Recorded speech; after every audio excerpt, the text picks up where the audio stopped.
তো ইনশাল্লাহ আমরা পার্থক্য দেখানোর জন্য ক্যামেরা ধরছি। দেখো তো বৃষ্টির মতো পানি দাও তো দেখি, দাও পুরোটা গ্লাসে দাও, পুরো গ্লাসে দাও, পুরো গ্লাসে দাও, ওই পাশে দাও।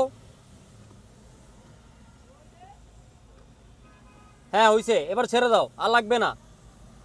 সম্মানিত ভিউয়ার্স, আমরা এখন পানি দিয়ে একটা পরীক্ষা আপনাদের করে দেখাচ্ছি। হ্যাঁ, পুরো গ্লাসটার মতো পানি দেওয়া হয়েছে। আমি যদি বাইরের থেকে আপনার ধরে দেখাই, আর লাগবে না, ছেড়ে দাও। ভিউয়ার্স, এখন পুরো দেখলেন যে পানি মারা হইলো, এই যে পানি দেওয়া হচ্ছে, এই পানি দেওয়া হচ্ছে। হ্যাঁ, এখন পানিটা গড় করে নেমে যাচ্ছে। আর ঠিক যদি আমি এই পাশে ধরি, এই যে দেখেন পানিগুলো ছোপ ছোপ বেঁধে আছে, এই যে ছোপ ছোপ বেঁধে আছে পানিগুলো, একেবারে যে জায়গা জায়গা জায়গা জায়গা ছোপ ছোপ। আর যখন আমি এই পাশটা ধরবো তখন টোটালি ক্লিয়ার, এখানে টোটালি কোনো পানি ধরে নেই। হ্যাঁ, টোটালি কোনো পানি ধরে নেই।